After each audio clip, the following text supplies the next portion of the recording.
بسم اللہ الرحمن الرحیم کے لیے جن کے وجود نے نعمت کو نعمت بنا دیا، رحمت کو رحمت بنا دیا۔ الحمدللہ الذی جعلنا من المتمسکین بالقرآن العظیم وجعلنا من المتمسکین بولایت علی ابن ابی طالب علیہ السلام، وجعلنا وإياكم إن شاء الله من الطالبين بثأر الحسين مع وليه الإمام المهدي من آل محمد علیہم السلام۔ شکر پروردگار آل محمد کہ پھر زندگی نصیب ہوئی برائے ذکر آل محمد۔ ماہ مبارک رمضان کی ان بابرکت ساعتوں میں آپ کی خدمت مقدس میں یہ 5واں سبق پیش کرنے کے لیے حاضر خدمت ہوا ہوں، اس دولت یقین کے ساتھ کہ نہ تو مجھ میں کمال علم ہے نہ دعوی عمل ہے، البتہ خلوص کے ساتھ جو بارگاہ آل محمد ٹوٹے ہوئے الفاظ بھی پیش کر دیے جائیں، اتنے کریم ہیں کہ الفاظ ٹوٹے ہوئے ہوں وہ گلدستہ سمجھ کے قبول کر لیتے۔ یقیناً ان کی سرپرستی نہ ہو تو انسان کو انسانیت نصیب نہ ہو، ان کے راستے نہ ہوں تو انسان کو حیوانیت سے نجات کا طریقہ سمجھ میں نہ آئے۔ اور اسی دعا کے ساتھ کہ ان تمام ساعتوں میں خدا مجھے بھی و آپ کو بھی سرکار ختمی مرتبہ صلی اللہ علیہ وآلہ وسلم کے خطبے پر عمل کرنے کی توفیق مرحمت فرمائے۔ اللہ کے رسول کا ایک جملہ کل تلاوت کیا خطبہ شعبانیہ سے، اور ایک جملہ آج تلاوت کر رہا ہوں، اپنے لیے بھی اور آپ کے لیے بھی۔ یقیناً تلاوت کرنا بڑا آسان ہے، عمل کرنا بڑا مشکل ہے، تو خدا سے اپنے لیے بھی اور آپ کے لیے بھی عمل کی توفیق اور اس کی دعا طلب کرتے ہوئے اللہ کے رسول ارشاد فرماتے ہیں خطبہ شعبانیہ میں، وَظُهُورُكُمْ ثَقِيلَةٌ مِّنْ أَوْزَارِكُمْ، تمہاری جو پشت ہے وہ تمہارے اعمال کے بوجھ سے جھکی ہوئی ہے۔ کتنی باریکیاں ہیں اللہ کے رسول کے الفاظ مقدس میں، انسان شاید سمجھتا نہیں، انسان تو اپنے آپ کو آزاد خیال کرتا ہے۔ اس میں کوئی شک نہیں کہ ایک آزاد ہونا اور اس معنی میں جسے حر کہتے ہیں، ایک آزاد ہونا اس معنی میں جس کو امام موسی کاظم علیہ السلام نے بطور مذمت یاد کیا، اگر اس کا کوئی آقا ہوتا، اگر یہ کسی کا غلام ہوتا تو اپنے آقا کی اطاعت کا خیال تو کرتا۔ ایک آزادی وہ جو قابل مذمت ہے، ایک آزادی جو قابل تعریف۔ طاغوت کے عنوان سے انسان کا آزاد ہو جانا کہ جب بھی کبھی ضمیر کا سودا ہو دوستو، ڈٹ جاؤ تم حسین کے انکار کی طرح۔ ایک آزادی قابل مدحت ہے، ایک آزادی قابل مذمت ہے۔ اگر اطاعت خدا سے آزادی چاہتے ہیں تو قابل مذمت۔ اس اعتبار سے اللہ کے رسول نے انسان کو متوجہ کیا کہ ظہورکم، ظہور جمع ہے ظاہر کی، اور ظہر کہتے ہیں پشت کو، انسان کی کمر کو۔ تمہاری یہ پشت ہے ثقیلۃن، وزنی ہو چکی ہے۔ لفظ ثقیلہ فَأَمَّا مَنْ ثَقُلَتْ مَوَازِينُهُ فَهُوَ فِي عِيشَةٍ رَاضِيَةٍ۔ آیات قرآنی میں اس کی شاہد مثال متعدد مقامات پر ہے۔ فَمَنْ ثَقُلَتْ فَأَمَّا مَنْ ثَقُلَتْ، چاہے سورہ مبارکہ القاریہ میں تلاش کیجئے یا سورہ مبارکہ الاعراف میں تلاش کیجئے، تو فَمَنْ ثَقُلَتْ بھی لفظ ملے گا آپ کو، یا فَأَمَّا مَنْ ثَقُلَتْ بھی ملے گا۔ اور ویسے بھی اگر آیات قرآنی کے ساتھ ساتھ اللہ کے رسول کا فرمان تو ہمیشہ نگاہوں میں رہنا چاہیے، انی تارکن فیکم الثقلین، ثقل یعنی کہ وزن، ثقل یعنی کہ وزنی شے کی طرف اشارہ۔ تو ظہورکم ثقیلۃ، تمہاری جو پشت ہے وہ وزنی ہو چکی ہے۔ من اوزارکم، یہ اوزار کیا ہے؟ لفظ وزر، یہ وہی لفظ ہے اس کو ہم اردو زبان میں وزیر کے معنی میں لیتے ہیں، جو حاکم کا بوجھ اٹھائے، جو حاکم کا ساتھ دے، اس کے معاملات کو سنبھالے، اسے وزیر کہتے ہیں۔ آپ کے گھر کے معاملات میں رزق کی ذمہ داری آپ کے کانوں پر، تربیت اولاد کی ذمہ داری شریک حیات کے کانوں پر تو وزیر ہو گئے. یا مولائے متقیان کا جملہ اولاد کی تربیت کے باب میں، اولاد مشیر کب ہے، اولاد غلام کب ہے، اولاد بادشاہ کب ہے. ایک ہے مشیر اور ایک ہے وزیر. مشیر اسے کہتے ہیں جو مشورہ دیتا ہے، آپ عمل کیجئے یا نہ کیجئے. مشیر وزن نہیں اٹھاتا اور وزیر مشورے نہیں دیتا بلکہ عمل کر کے دکھاتا. صلوات پڑھیں محمد والے محمد. حضرت موسیٰ علیہ السلام نے خدا سے مشیر نہیں مانگا تھا، وزیر مانگا تھا. تو مشیر سب ہو سکتے ہیں مگر وزیر جب بھی معصوم کا ہوگا تو معصوم ہوگا. مشیر حضرت ام سلمہ بھی ہو سکتی ہیں مگر وزیر جب بھی ہوگا علی ابن ابی طالب. تو ظہورکم ثقیلۃ من اوزارکم، اللہ کے رسول نے لفظ استعمال کیا اوزار. اوزار جمع ہے وزر کی، گرچہ اردو کا لفظ بھی ہے اوزار مگر وہ آلات کے استعمال کے معنی میں اور عنوان ہے. یہاں اور عنوان ہے. ہماری اور آپ کی کمر پہ بوجھ رکھا ہوا ہے، کس نے دیکھا؟ ہم نے نہیں دیکھا، محسن انسانیت نے دیکھا. یہ تمہاری کمر پہ بوجھ رکھا ہوا ہے، اس بوجھ کو اتارو گے کیسے؟ فَخَفِّفُوهَا، اس کو ہلکا کر دو، خفیف کر دو. بے طول سجودکم، سجدوں کو طول دینے کے ذریعے. واقعاً انسان اگر تصور کرے تو پروردگار عالم کی بارگاہ میں اس سے بہتر انداز اور کیا ہوگا. عام طور پر ہمارے اور آپ کے درمیان لوگ سجدے تو کرتے ہیں مگر سجدہ مختصر کرتے ہیں. ایسے سجدے نہ کیجئے جیسے کہ کوا ٹھونگے مار رہا ہو. یہ بھی جملہ روایت کا، میرے اپنے الفاظ نہیں ہیں. ایسا سجدہ نہ کیجئے کہ جیسے کوا ٹھونگے مار رہا ہو.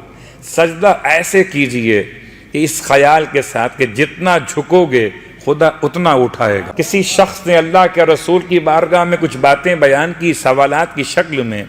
ان میں ایک سوال یہ کیا، یا رسول اللہ میں چاہتا ہوں کہ خدا مجھے آپ کے ساتھ روز قیامت محشور کرے. اللہ کے رسول کے ساتھ محشور ہونا آسان نہیں ہے. آپ کی شفاعت اور ہے، آپ کا قرب اور ہے، آپ کی برکت اور ہے، آپ کی معیت اور ہے. برکت تو ہر مومن مومنہ کے لیے ہے، شفاعت ہر محب فاطمہ زہرا کے لیے ہے. شفاعت کا مطلب یہ نہیں ہے کہ آپ ساتھ ساتھ چلیں گے. ساتھ ساتھ چلنے کے لیے اللہ کے رسول سے جب پوچھا گیا یا رسول اللہ کوئی ایسا طریقہ بتا دیجئے کہ میں آپ کے ساتھ محشور کیا جاؤں، آپ کے ساتھ اٹھایا جاؤں. اللہ کے رسول نے ارشاد فرمایا اگر چاہتے ہو کہ میرے ساتھ محشور کیے جاؤ اپنے سجدوں کو طول دیا کرو. نماز کے سجدے تو طولانی نہیں ہو سکتے، ایسے طولانی جس سے نماز کی شکل بگڑ جائے. مثلا آپ نے سجدہ کیا، 20 منٹ گزر گئے. 2 رکعت نماز فجر کی تھی، 20 منٹ کا ایک سجدہ ہو گیا تو 40 منٹ کے 2 سجدے، خوب تو 80 منٹ کے 4 سجدے. تو نماز قضا ہونے پر آ گئی، نماز ختم نہیں ہو رہی اور وقت تمام ہو رہا. کوئی بھی ایسے سورے کی تلاوت کرنا جس سے نماز کی جو حیت ہے وضعی وہ ختم ہو جائے، اس سورے کی بھی اجازت نہیں ہے. اور نہ اتنا طول دینے کی اجازت کہ نماز کی شکل متاثر ہو جائے. البتہ واجب نمازوں کے سجدوں کے علاوہ عام سجدہ ہائے شکر کیجئے.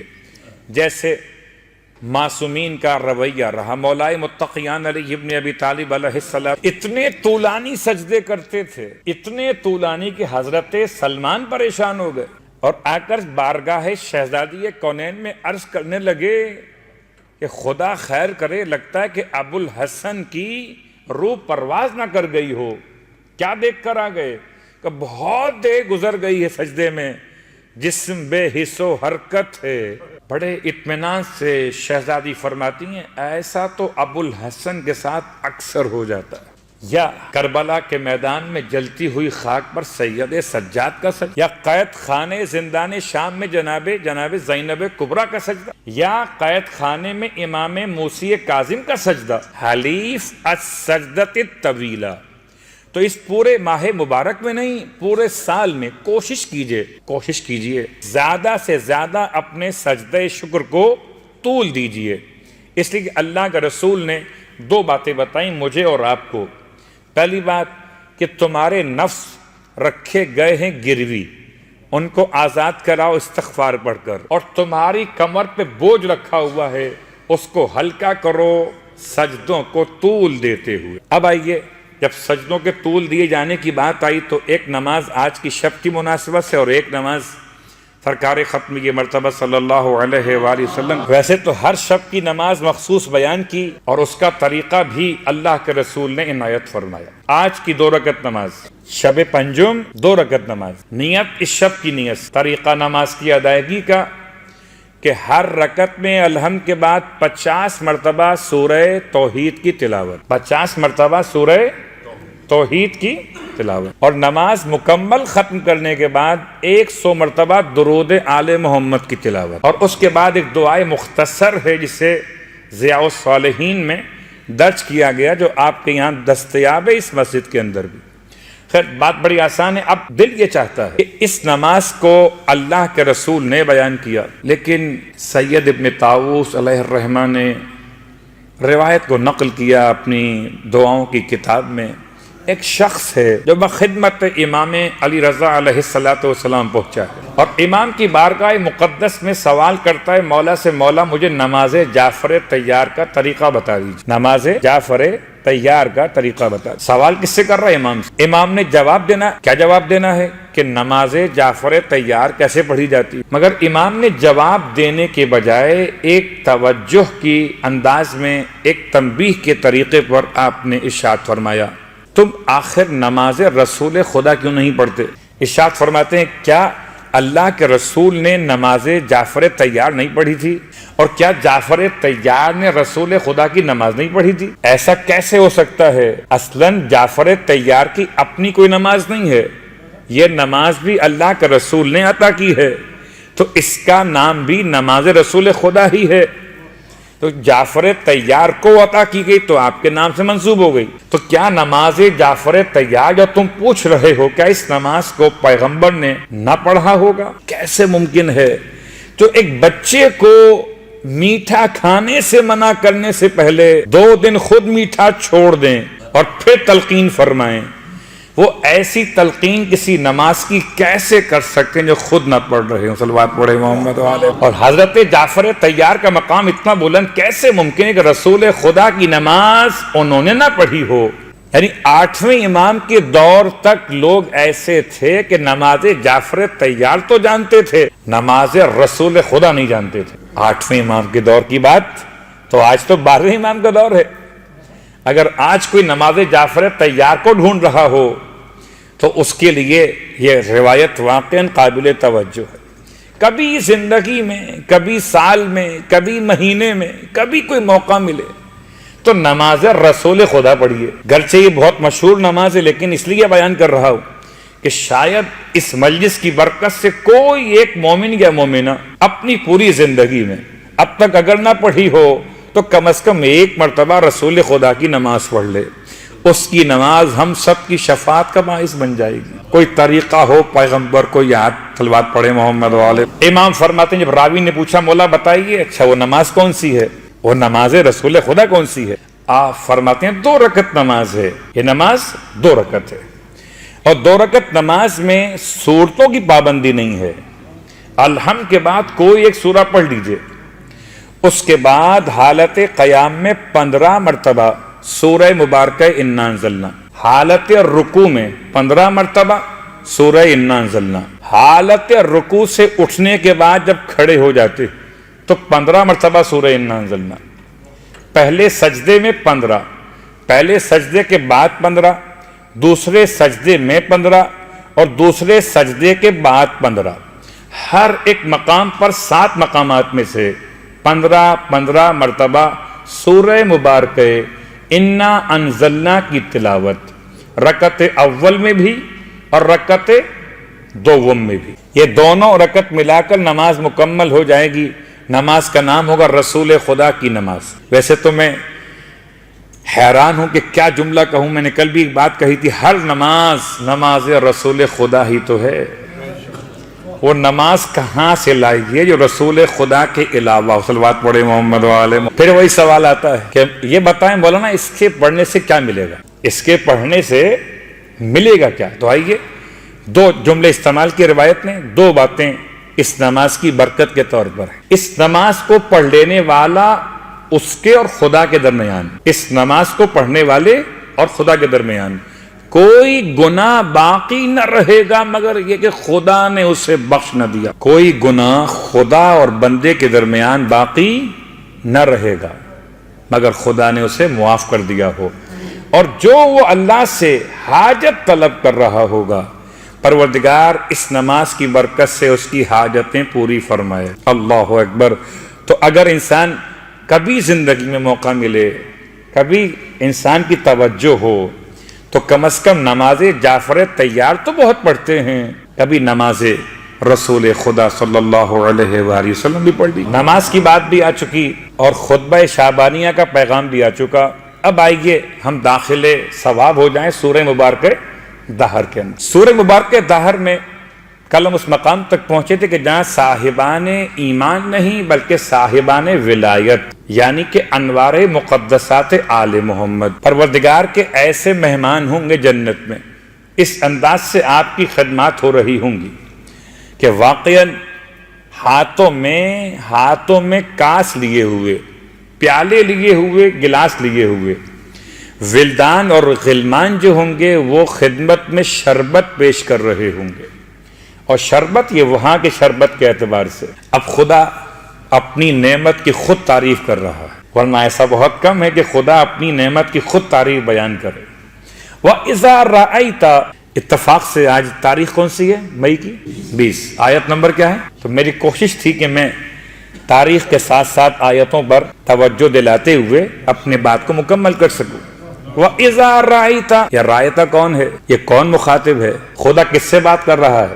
اس میں کوئی شک نہیں کہ خدا نے جب بھی خطاب کیا تو اول خطاب اپنے حبیب محمد مصطفیٰ صلی اللہ علیہ، البتہ ہر مقام پر محل استعمال کے تقاضے الگ و الگ موضوع ہو جائے گا۔ وَإِذَا رَأَيْتَ، اور حبیب تم دیکھو گے، سما رأیت، ابھی سما کیا ہے؟ اس سما کا استعمال قرآن مجید میں 4 مقامات پر ہوا، ان میں سے ایک مقام ہے جس میں فا کے ساتھ استعمال ہوا، اور یہ سورہ مبارکہ البقرہ میں استعمال ہوا۔ سما استعمال ہوا فا کے ساتھ، تو پہلے اس کے محل استعمال دیکھ لیں، پھر اس کی لغت پر آتے ہیں۔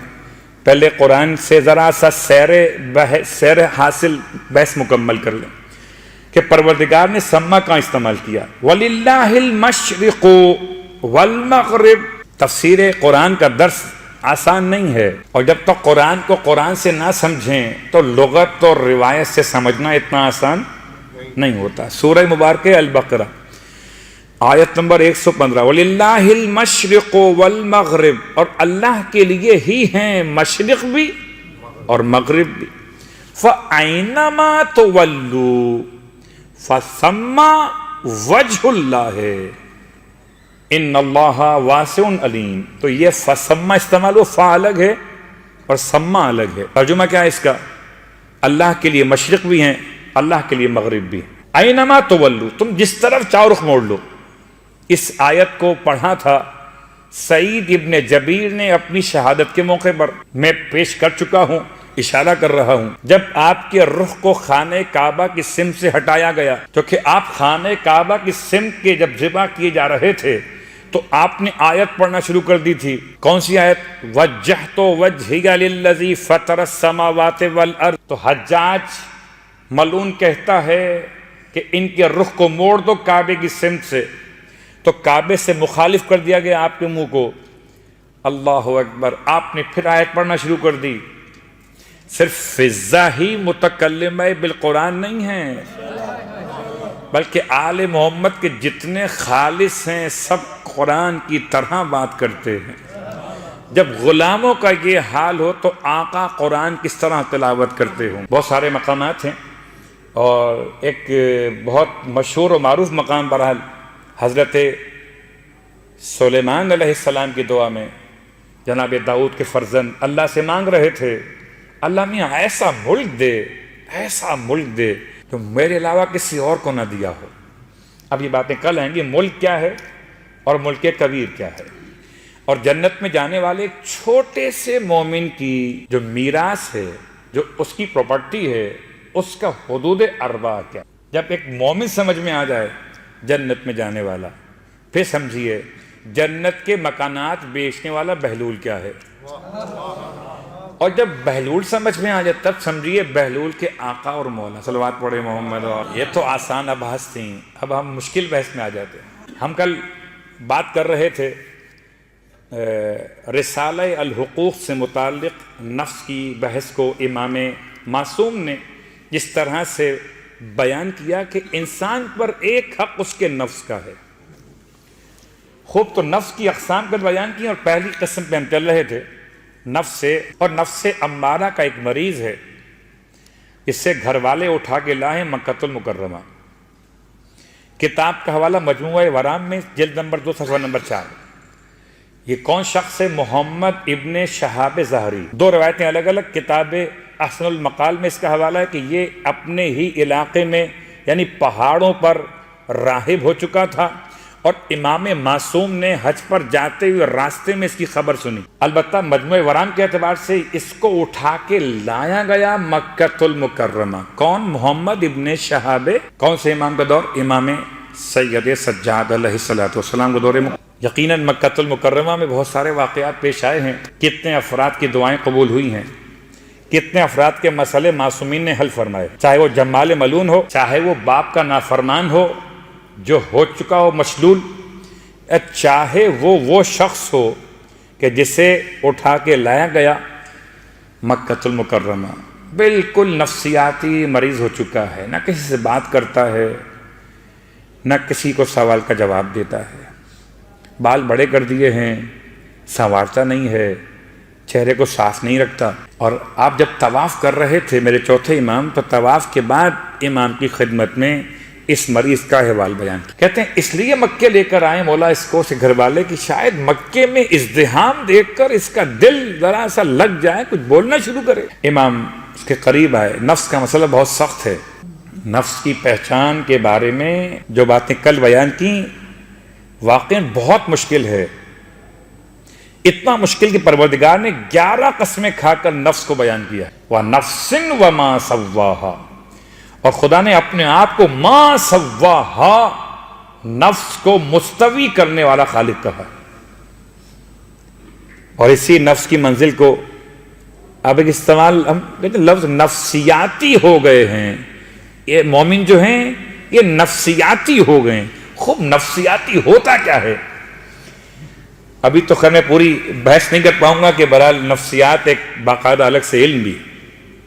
لیکن امام معصوم کی بارگاہ میں وہ شخص محمد ابن شہاب، امام قریب آئے، پوچھا کیا بات ہے، کیوں پریشان ہو؟ کہتا ہے امام کو دیکھ کر تو پتھر بولنے لگتے ہیں، تو پھر بھی انسان ہے. کہتا ہے وہ مجھ سے، یہ مفتی اور قاضی تھا، یعنی جسٹس تھا اپنے علاقے کا، اور اس نے کوئی فیصلہ کیا جس کی بنیاد پر کوئی بے گناہ پھانسی پہ چڑھ گیا. اس کے بعد سے اس کی ایسی حالت ہوئی تھی. تو کہتا ہے مجھ سے ایک بے گناہ کا خون ہو گیا، بس اس کے بعد سے میرا دل لگتا نہیں ہے، میں بالکل اپنے ہمت کو ختم کر. امام فرماتے ہیں تو تم نے اس کی لواحقین کو، مقتول کے ورثاء کو دیت کیوں نہیں دے دی؟ کہتا ہے میں نے دیت دینے کی کوشش کی مگر مقتول کے ورثاء نے دیت لینے سے انکار کر دی. مجموعہ ورام کتاب کا حوالہ. ارشاد فرمائے مولا نے ایسا کرو کہ جب مقتول کے ورثاء گھر سے باہر نماز وغیرہ کے لیے باہر آئیں تو جو دیت کی رقم ہے اس کی تھیلیاں اٹھا کے ان کی دیوار کے ذریعے اوپر سے گھر میں، جو ایک شخص کے بے گناہ قتل ہو جانے پر اتنے مایوس ہو چکے ہو، رحمت خدا سے مایوس ہونا اس سے بڑا گناہ ہے کہ کسی ایک انسان کو بے گناہ قتل کر دیا ہو. اپنی زندگی میں واپس لوٹ کر آ جاؤ. امام نے اس کا ایسے علاج کیا کہ محمد ابن شہاب ظہری کو لوگ مذاقاً کہتے تھے امام سید سجاد کی نسبت سے کہ تمہارے نبی کی سال میں ہیں. اللہ اکبر. یعنی اس حد تک معتقد ہو گیا، میں اپنے الفاظ میں کہوں اپنی زبان میں مرید ہو گیا مولا کا. صلوات پڑھے محمد والے. تو نفس کی پہلی قسم نفس امارہ. نفس کی دوسری قسم کہ جہاں پر نفس لوامہ یعنی ملامت کرنے والا نفس. روایت کے اعتبار سے ہم بات بعد میں بیان کرتے ہیں، پہلے آیت پڑھ لیں۔ سورہ مبارک قیامت، لا اقسم بیوم القیامہ، آیت نمبر 1، ولا اقسم بالنفس اللوامہ، قسم میں قسم کھاتا ہوں، خدا کہتا ہے قیامت کے دن کی، اور قسم کھاتا ہوں نفس لوامہ کی۔ نفس لوامہ کون ہے؟ اگر آپ مجھ سے پوچھئے اردو زبان میں آسان الفاظ میں، تو میں کہتا ہوں کہ ارتکاب جرم پر جو ٹوک دیتا ہے ضمیر، در حقیقت یہ امام عصر کی آواز۔ اللہ ولعنت اللہ علی القوم الظالمین وسیعلم الذین ظلموا ای منقلب ینقلبون۔ بہرحال واسطہ محمد و آل محمد کا ہماری اس عبادت کو اپنی بارگاہ میں قبول و مقبول فرما۔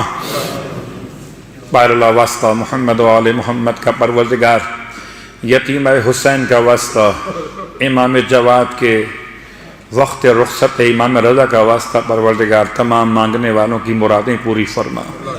پروردگار جو اپنی اپنی حاجات لے کر فرش عزا پر آتے ہیں، پروردگار سورہ دہر کی آیتوں کی عظمتوں کا واسطہ تمام مرادیں اور حوائج کو پورا فرما دے۔ بہرحال واسطہ محمد و آل محمد کا، پردیس میں رہنے والے ہیں میرے مالک حضرت مسلم ابن عقیل کا واسطہ، اگر کسی مومن پہ کوئی قرض ہو اس ماہ مبارک میں ان کے قرضوں کو ادا فرما دے۔ بہرحال واسطہ محمد و آل محمد کا، اگر کسی مومن کا کوئی مال کہیں پر رکا ہوا ہو تو مالک آل محمد کا واسطہ جناب سیدہ کے حق باغ فدق کی اس مصیبت کا واسطہ، پروردگار ہر مومن کے حق کو اس کو واپس لوٹا دے۔ بہرحال واسطہ محمد و آل محمد کا، ان مشکل حالات میں ہمیں اپنے نفس سے مقابلہ کرنے کی توفیق عطا فرما دے۔ پروردگار واسطہ محمد و آل محمد کا، نفس کی پہچان، نفس کی مخالفت، نفس کی خواہشوں سے منہ موڑنا اور نفس کے سامنے سرکشی کرنے کی اختیار کرنے کی توفیق عطا فرما دے۔ بہرحال واسطہ محمد و آل محمد کا، پروردگار کوئی غم نہ دے سوائے غم آل رسول کے۔ مرنے سے پہلے کربلا مولا کی زیارات نصیب فرما، مرنے کے بعد کربلا والوں کی شفاعت نصیب فرما، جنت میں کربلا والوں کے قدموں میں غلاموں کو جگہ نصیب فرما۔